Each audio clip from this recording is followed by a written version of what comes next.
ಮಾಡಿದ್ದು ಮಹಾರಾಯ ಅಂತ. ನ್ಯಾಯಯುತವಾಗಿ ನೋಡಿದರೆ ಇವತ್ತು ನ್ಯಾಯಾಂಗ ಬಂಧನದಿಂದ ಮತ್ತವರು ಕಸ್ಟಡಿಗೆ ಹೋಗಲೇಬೇಕು, ನ್ಯಾಯಾಂಗ ಬಂಧನ ಆಗಲೇಬೇಕು.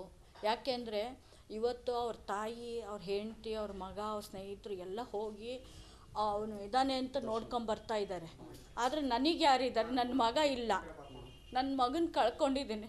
ನಾನು ಯಾರನ್ನು ನೋಡಬೇಕು? ಅವನನ್ನು ತಂದು ಕೊಡ್ತಾರ? ಅವನನ್ನು ನಾನು ನೋಡ್ಲಿಕ್ಕೆ ಸಾಧ್ಯವಾಗುತ್ತಾ? ಇಲ್ಲ. ಆ ಥರ ಕಣ್ಣೀರಲ್ಲಿ ಇವತ್ತು ನನ್ನ ಕುಟುಂಬ ಕಣ್ಣೀರಲ್ಲಿ ಕೈ ತೊಳೆಯೋ ಹಾಗೆ ಮಾಡಿಬಿಟ್ರು ಇವರು. ಅವ್ರಿಗೇನೋ ತಾಯಿ ತಂದೆ ಯಾರು ಒಬ್ಬರು ಹೋಗಿ ನೋಡ್ಕೊಂಡು ಮಾತಾಡ್ಸ್ಕೊಂಬರ್ತಾರೆ. ಆದರೆ ನನ್ನ ಮಗನ ಯಾರು ನೋಡ್ಕೊಂಬರ್ತಾರೆ? ಅವ್ರ ಸಂಬಂಧಿಕರು ಬಂದಿದ್ದಾರೆ, ಎಲ್ಲರೂ ಬಂದಿದ್ದಾರೆ. ಅವರು ನೋಡೋಕ್ಕೆ ಸಾಧ್ಯನಾ? ಅವನಿಗೆ ಯಾರೂ ಇಲ್ಲ. ಇವತ್ತು ನನ್ನ ಮಗನ ಕಳ್ಕೊಂಡಿದ್ದೀನಿ, ನಾನು ನೋಡ್ತೀನಿ ಅಂದರೂ ಸಿಗ್ಬೇಕಲ್ಲ ಅವನು ನನಗೆ. ಆದರೆ ಸಿಗ್ತಾ ಇಲ್ಲ. ಯಾಕೆ ಈ ರೀತಿ ಮಾಡಿದ್ರು ಇವರು? ಮನುಷ್ಯ ಇವರು ಅಲ್ಲ.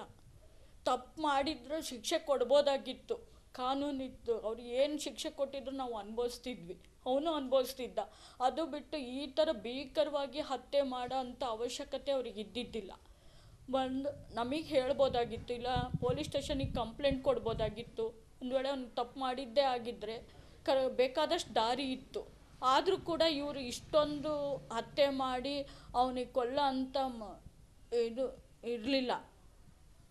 ಇವತ್ತು ನೋಡಿದರೆ ಎಲ್ಲರೂ ಅದನ್ನು ಮಾತಾಡ್ಸೋಕ್ಕೆ ಇದಕ್ಕೆ ಹೋಗ್ತಾ ಇದ್ದಾರೆ. ನಾನು ನೋಡೋಕ್ಕೆ ನನಗೆ ನನ್ನ ಮಗ ಇಲ್ಲ. ಇವತ್ತು ನನ್ನ ಮಗನ ಕಳ್ಕೊಂಡಾಲೇ 1 ತಿಂಗಳಾಗ್ತಾ ಬಂತು. ಅವನು ಯಾವ ರೀತಿ ಇದ್ದ, ಹೇಗಿದ್ದ ಅನ್ನೋದನ್ನು ಮರೆಯೋಂಗೆ ಮಾಡಿಬಿಟ್ರು ನನಗೆ.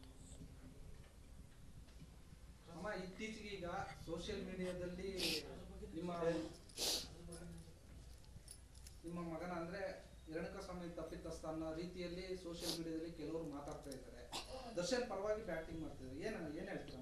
ಅದು ನಮಗೆ ಗೊತ್ತಿಲ್ಲಲ್ಲ, ಅವನು ಏನು ತಪ್ಪು ಮಾಡಿದ್ದಾನೆ ಅಂತ ಗೊತ್ತಿಲ್ಲ. ಹಂಗೆ ತಪ್ಪು ಮಾಡಿದರೆ ಆದರೆ ಅವರು ಹೇಳ್ಬೋದಾಗಿತ್ತಲ್ಲ, ಶಿಕ್ಷೆ ಕೊಡ್ಬೋದಾಗಿತ್ತು. ಕಾನೂನು ಕೈ ತಗೊಳ್ಳೋಂಥದ್ದು ಇವ್ರಿಗೇನಿತ್ತು? ಅವನ ಪರ ಮಾತಾಡೋಕ್ಕೆ ಅವನು ಏನಾರು ಒಂದು ವೇಳೆ ಅವನು ತಪ್ಪು ಮಾಡಿದರೆ ನಮಗೆ ಹೇಳಬೇಕಾಗಿತ್ತು, ಕಂಪ್ಲೇಂಟ್ ಕೊಡ್ಬೋದಾಗಿತ್ತು. ಅದು ಬಿಟ್ಬಿಟ್ಟು ಈ ರೀತಿ ಕೃತ್ಯ ಮಾಡೋದ್ರಿಂದ ಎಷ್ಟರ ಮಟ್ಟಿಗೆ ಸರಿ ಅನಿಸುತ್ತೆ ಅವರಿಗೆ ಗೊತ್ತಾಗಬೇಕದು. ಅವರು ಒಬ್ಬರು ಮನುಷ್ಯ ಅಲ್ವಾ? ಈಗ ಅವ್ರ ಮಕ್ಕಳು ಯಾರು ಆರೋಪಿಗಳಿದ್ದಾರೆ, ಅವರ ಫ್ಯಾಮಿಲಿ ಅವ್ರು ಇದರ ಕಾರಣಕ್ಕೋಸ್ಕರ ಜೈಲಿಗೆ ಹೋಗ್ತಾರೆ, ಮಾತಾಡ್ಸ್ಕೊಂಡು ಬರ್ತಾರೆ, ಎಲ್ಲ ಆಗುತ್ತೆ. ಬಟ್ ರೇಣುಕಾಸ್ವಾಮಿ ಈ ಸ್ಥಿತಿಯೊಳಗಡೆ, ಅಂದರೆ ಮೃತಪಟ್ಟರೆ ಈ ಸ್ಥಿತಿಯೊಳಗಡೆ ಈ ಕುಟುಂಬ ಅದನ್ನ ಹೆಂಗ್ ಸಹಿಸ್ಕೊಳ್ತಾ ಇದೆ? ಅದೇ ಸಹಿಸ್ಕೊಳಕ್ಕೆ ಆಗ್ತಿಲ್ವಲ್ಲ ನಮಗೆ. ಅವರಂತೂ ನೋಡ್ಕೊಂಬರ್ತಿದ್ದಾರೆ, ಆದರೆ ನಾವು ಹೆಂಗೆ ಸಹಿಸ್ಕೋಬೇಕು? ನಾವು ತಂದೆ ತಾಯಿಗಳು ಸಾಯೋ ತನಕ ಅವ್ರನ್ನ ಮರೆಯೋಕ್ಕಾಗೋದಿಲ್ಲ ನಮಗೆ. ನಾವು ಅವನು ನಮಗೆ ಮಣ್ಣು ಹಾಕಬೇಕಾಗಿತ್ತು ಅಂಥದ್ದು ಇವತ್ತು ನಾವು ಅವನಿಗೆ ಮಣ್ಣು ಹಾಕೋ ಪರಿಸ್ಥಿತಿ ಬಂದ್ಬಿಡ್ತು ನಮಗೆ. ಆ ರೀತಿ ಮಾಡಿಬಿಟ್ರು ನಮಗೆ. ನಾಳೆ ಅವ್ರಿಗೆ ಕೊನೆಗಾಲದಲ್ಲೂ ನಮಗೆ ಚಿಂತೆ ಹತ್ಬಿಡ್ತು. ಮಗ ಇಲ್ಲ ಅನ್ನೋ ಒಬ್ಬ ಮಗ, ಆಧಾರವಾಗಿದ್ದ ಮಗ, ಅವನೇ ಇಲ್ದಂಗೆ ಮಾಡಿಬಿಟ್ರಲ್ಲ ಇವರು. ನಮಗೆ ಅದೇ ಒಂದು ಚಿಂತೆ ಕಾಡ್ತಾ ಇದೆ. ಸೊಸೆಗೆ ಅವಳಿಗೆ ಒಂಥರ ಮಾನಸಿಕವಾಗಿ ಅವಳು ಹಿಂಸೆ ಒಳಪಡ್ತಾ ಇದ್ದಾಳೆ. ಅವಳು ದಿನಕ್ಕೆ ಅವಳಿಗೂ ಊಟ ತಿಂಡಿ ಏನು ಮಾಡ್ತಾ ಇಲ್ಲ. ನಮಗೂ ಎಲ್ಲಿ ಏನಾಗುತ್ತೋ ಅನ್ನೋ ಭಯ ಕಾಡ್ತಾ ಇದೆ. ಅವಳು ಅದೇ ಚಿಂತೆ ಒಳಗಿದ್ದಾಳೆ. ನಾವು ಅವಳನ್ನು ಹೊರಗೆ ತರಕ್ಕೆ ನೋಡ್ತಿದ್ದೀವಿ, ಆದರೆ ನಾವಾದರೂ ಇಷ್ಟು ಅವಳ ಎದುರಿಗೆ ಅಳಬಾರ್ದು, ಅವಳ ಎದುರಿಗೆ ದುಃಖ ತೋಡ್ಕೋಬಾರ್ದು ಅನ್ನೋ ಒಂದು ಇದ್ರ ಮೇಲೆ ಸುಮ್ಮನೆ ಓಡಾಡ್ಕೊಂಡಿದ್ದೀವಿ. ನಾವು ಮಾಡಿದರೆ ಅವಳಿಗೂ ತೊಂದರೆ ಆಗುತ್ತೆ, ನಾಳೆ ಮಗುಗೆ ತೊಂದರೆ ಆಗುತ್ತೆ. ನಾಳೆ ಬರೋ ಮಗುನೇ ನಾವು ರೇಣುಕಾಸ್ವಾಮಿ ಅಂದ್ಕೊಂಡು ಕಾಲ ಕಳಿತೀವಿ ಅಷ್ಟೇ.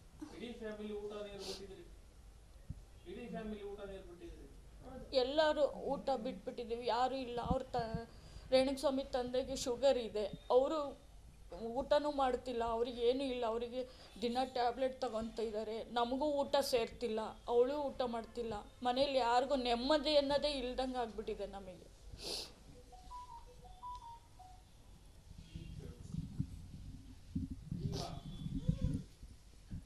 ಕೆಲವರು ಕಿರುತೆರೆ ನಟಿಯರು ನಮಗೂ ಕೂಡ ರೇಣುಕಾಸ್ವಾಮಿ ಮೆಸೇಜ್ ಮಾಡ್ತಾ ಇದ್ದ, ಬೇರೆ ಬೇರೆ ಅಕೌಂಟ್ಗಳಿಂದ ಫೋಟೋ ಕಳಿಸ್ತಾ ಇದೆ, ಈ ಥರದ್ದೆಲ್ಲ ಹೇಳ್ತಾ ಇದ್ದಾರೆ. ಇದ್ರ ಬಗ್ಗೆ ಅವರು ಅದನ್ನು ಮೊದಲೇ ತಿಳ್ಕೊಂಡು ಅವರು ಇನ್ನು ಮಾಡಿದ್ದೇ ಆಗಿದ್ದರೆ ಪೊಲೀಸ್ ಸ್ಟೇಷನಿಗೆ ಕಂಪ್ಲೇಂಟ್ ಕೊಡಬೇಕಾಗಿತ್ತು. ಇಷ್ಟು ದಿವಸ ಅವ್ರೇನು ಮಾಡ್ತಿದ್ರು, ಈಗ ಸತ್ತ ಮೇಲೆ ಆಗ ಮಾಡ್ತಿದ್ದ ಹೀಗೆ ಮಾಡ್ತಿದ್ದ ಅಂತ ಹೇಳಿದರೆ ಅದು ನ್ಯಾಯ ಅಲ್ಲ. ಅದು ಮೊದಲೇ ಹೇಳಬೇಕಾಗಿತ್ತು. ನಾವು ಎಚ್ಚೆತ್ಕೊಳ್ತಿದ್ವಿ, ಅವನಿಗೆ ಬುದ್ಧಿ ಹೇಳ್ತಿದ್ವಿ, ಈ ಥರ ಮಾಡಬೇಡಪ್ಪ ನೀನು ಅಂತ ಹೇಳ್ತಿದ್ವಿ. ಈಗ ಈ ಥರ ಅವ್ನು ಹತ್ಯೆ ಆದಮೇಲೆ ಬಂದು ನಮಗೆ ಮಾಡ್ತಿದ್ದ ಇಷ್ಟು ದಿವಸ ಎಲ್ಲಿ ಇವ್ರ ಬಾಯಿಗೆ ಏನು ಇಟ್ಕೊಂಡಿದ್ರು, ಕಡುಬು ಇಟ್ಕೊಂಡಿದ್ರಾ? ಗೊತ್ತಾಗಲ್ವ ಅವರಿಗೆ? ಸಿನಿಮಾ ತಾರೆಯರು ನಟಿಯರು ಅಂತಾರೆ, ನಟರು ಅಂತಾರೆ. ಇಷ್ಟು ದಿವಸ ಏನು ಮಾಡ್ತಿದ್ರು? ಅವ್ನು ಮಾಡ್ದಾಗಿನಿಂದನೇ ಹೇಳ್ಬೋದಾಗಿತ್ತಲ್ಲ, ನಮಗೆ ಈ ರೀತಿ ಮಾಡ್ತಿದ್ದಾನೆ ಹೇಳ್ರಿ ಅಂತ. ನಾವು ಅವನಿಗೆ ಹೇಳ್ತಿದ್ವಿ, ಅವ್ರಿಗೆ ಕೊನೆಗೆ ಅವರೇ ಕಂಪ್ಲೇಂಟ್ ಕೊಟ್ಟಿದ್ರು, ಅವನು ಶಿಕ್ಷೆ ಅನುಭವಿಸ್ತಿದ್ದ. ಅದು ಬಿಟ್ಟು ಈಗೆಲ್ಲ ಆದಮೇಲೆ ಹೇಳಿದರೆ ಏನು ಉಪಯೋಗ ಇದೆ?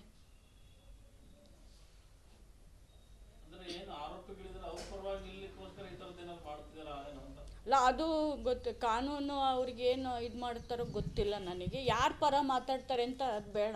ಅವ್ರು ಮೊದಲೇ ಹೇಳಬೇಕಾಗಿತ್ತು, ಈ ಥರ ಮಾಡ್ತಿದ್ದಾನೆ ನಮಗೆ ಹೇಗೆ ಅಂತಂದು ಹೇಳಬೇಕಿತ್ತು.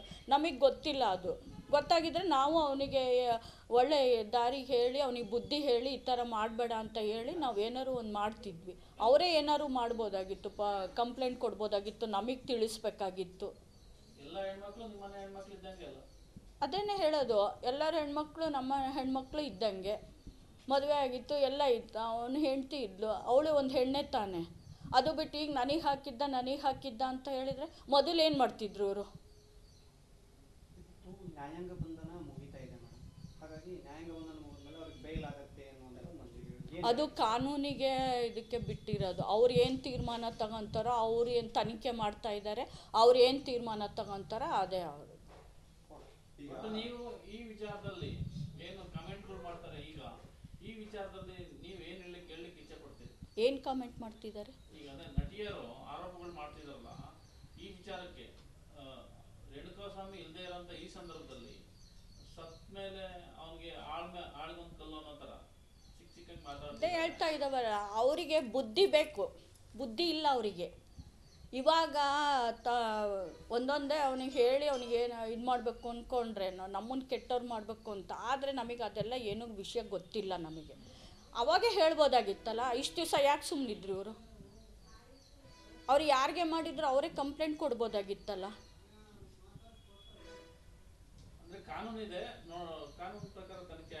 ಹೌದೌದು, ಕಾನೂನು ಪ್ರಕಾರ ತನಿಖೆ ಆಗಿ ಅದೇನು ಇದು ಮಾಡಬೇಕೋ ಮಾಡಲಿ ಅವರು. ಕಾನೂನು ಅದೇನು ನಿಮ್ಗೆ ಶಿಕ್ಷೆ ಕೊಡುತ್ತೋ ಕೊಡಲಿ ಅಷ್ಟೇ.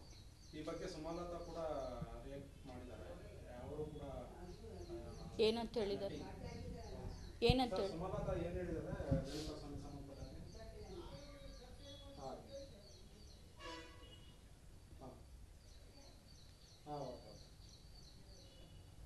ಅವನು ಯಾವಾಗಲೂ ನನ್ನ ದೊಡ್ಡ ಮಗ, ನನ್ನ ಮದರ್ ಇಂಡಿಯಾ ಅಂತಿದ್ದ. ನಾನು ಬದುಕಿರೋವರೆಗೂ ಅವನೇ ನನ್ನ ಹಿರಿ ಮಗ ಅಂತ ಹೇಳಿದ ದರ್ಶನ್. ಅವ್ರಿಗೇನಾದ್ರು ಮಾಡಿರ್ಬೋದು, ನಮಗೆ ಗೊತ್ತಿಲ್ಲ. ಅದು ಅವ್ರವ್ರಿಗೆ ಬಿಟ್ಟಿರೋದು, ಸಿನಿಮಾದವರಿಗೆ ಅವ್ರಿಗೆ ಬಿಟ್ಟಿರೋದು. ಆ ವಿಷಯದ ನಮಗೆ ಗೊತ್ತಿಲ್ಲ, ಯಾಕಂದರೆ ಅವ್ರವರು ಬಿಟ್ಕೊಡೋ ಇದು ಇರಲ್ಲ. ಅಲ್ಲ, ಸುಮಲತಾ ಈಗ ಅವರು ಕೂಡ ಒಬ್ಬ ಮಹಿಳೆ ತನ್ನ ಮಗನ ರೀತಿ ಅಂದರೆ ಹಿರಿ ಮಗ, ನನ್ನ ಹಿರೇ ಮಗ ಅಂತ ಅವರು ಕೂಡ ಸಮರ್ಥನೆ ಮಾಡ್ಕೊಂಡಿದ್ದಾರೆ. ದರ್ಶನ ಅದೇ ಮತ್ತೆ ಅವ್ರವರು ಎಲ್ಲ ಇದೆ ಅಲ್ವಾ ಸರ್, ಸಪೋರ್ಟ್ ಮಾಡಿರ್ತಾರೆ.